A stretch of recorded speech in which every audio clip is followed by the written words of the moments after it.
Mr. John, let me put this to you. The successes of Fulham and Bournemouth, if you like, do they highlight the plight of Forest that bit more? No. Forest haven't been in the Premier League for 23 years. Both of these teams have been in the Premier League, regularly and recently.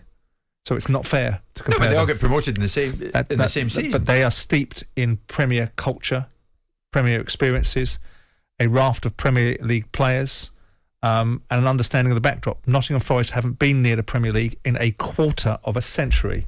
Come on.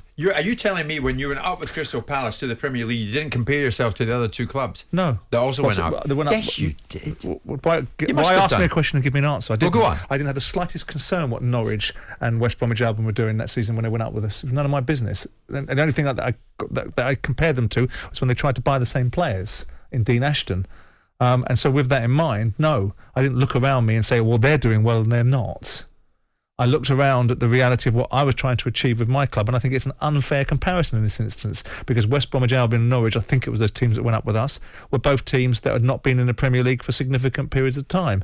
These two clubs have been in the Premier League. Fulham have been in the Premier League for more often than not in the last 20 years, and Bournemouth have been there the bulk of the last 10 years. Yeah, we're talking about European Cup winners, Nottingham Forest. Yeah, but that's a lifetime ago. Preston won the FA Cup. They come with great history, great tradition. Who won the first huge profile? Who won the first ever league? Preston. Does that mean it should be a Premier League football club now, then, by that logic? The bottom line is Nottingham Forest, I do think, need to do better. Granted, and they'll be disappointed with the fact that they are propping up the table and doing it from a position of having spent an inordinate amount of money. They won't be the first club. Fulham went up, spent just as much money as Nottingham Forest, went back down again. Yeah. And they may have to accept that it's their fate. I hope it's not, because I like Nottingham Forest. I think they're a wonderful football club, and having Trevor Francis as a manager, I got to see a lot of the insight into Forest and Brian Clough and all that, and the wonderful documentaries that people like Johnny Owen have produced, which I believe in miracles, which shows the Forest journey. Fabulous. But they don't have a God-given right to be in the Premier League. They don't have the experience to do it. They don't have the know-how, perhaps in certain areas, and they'll gain it. If they can gain it quick, then maybe they've got a chance. Well, the new man at Brighton, De Zerbi, is looking for his first win. Does he get it tonight against Nottingham Forest? You would have to think probably yes. Sensible money would be on yes. Well, then the little gang that includes Graham Souness will start chirping up about the idea that somehow he is in a position where he should be applauded, because of course he came in, did a good job in the first game against Liverpool, right? We then eulogised him on the Monday. Graham turned around and said, he's only just arrived and he's picked up a good side. Yeah. And now, of course, they've gotten beaten by Brentford, who are a decent side, that have had a little bit of a run of form that wasn't the greatest. They would expect, and they'll be bloody disappointed if they don't beat Nottingham Forest, because Brighton at home is a difficult fixture, so he will come in for a little bit of flack. So what about your old club, Crystal Palace, up against managerless Wolves? I think consistency is what they are after Palace. Certainly Patrick thinks that. You like to score more goals, you like to concede less goals, but we need to grow as a team, and we've seen that against Leeds we managed the game quite really well. That was one of the elements that we needed to improve. But we need to be more consistent in our play, in our clarity about how do we want to approach the game. And we still grow as a team. We know that there's still a lot to improve.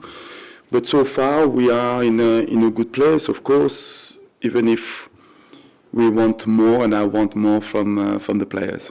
So it's Wolves, then it's Everton, then Southampton. For Palace, this might just be the period of consistency they're looking at. They've played a lot of the top sides, haven't they? And they've got a game in hand over most people in the league, or a significant portion. To win the game in hand, they'll go up to 9th or 10th in the league. 9th in the league. Not bad, is it? Where else would we expect Palace to be? Did you not say Patrick's been getting away with it? No, we corrected this last week. I spoke about that 2-3 weeks ago when I started to look at results, and we already went through this last week by saying, actually, when I re-looked at the results and we looked at who they've played in the Chelseas and the Liverpools and the Arsenals of the world, actually, no, I've been a bit harsh on Patrick. I think he's going through a journey. I think he got more credit than he was entitled to at certain times, but I also think they've changed the style of play. They're much easier on the eye than they were under Roy Hodgson, so he's given it a transition. They've got a really good squad of players, and I think Palace have every right to have an ambition to be inside the top 10. You just made a U-turn on your latest U-turn. No. Changing one's mind isn't the same as a U-turn. U-turn is for ghastly media people to try and take somebody down.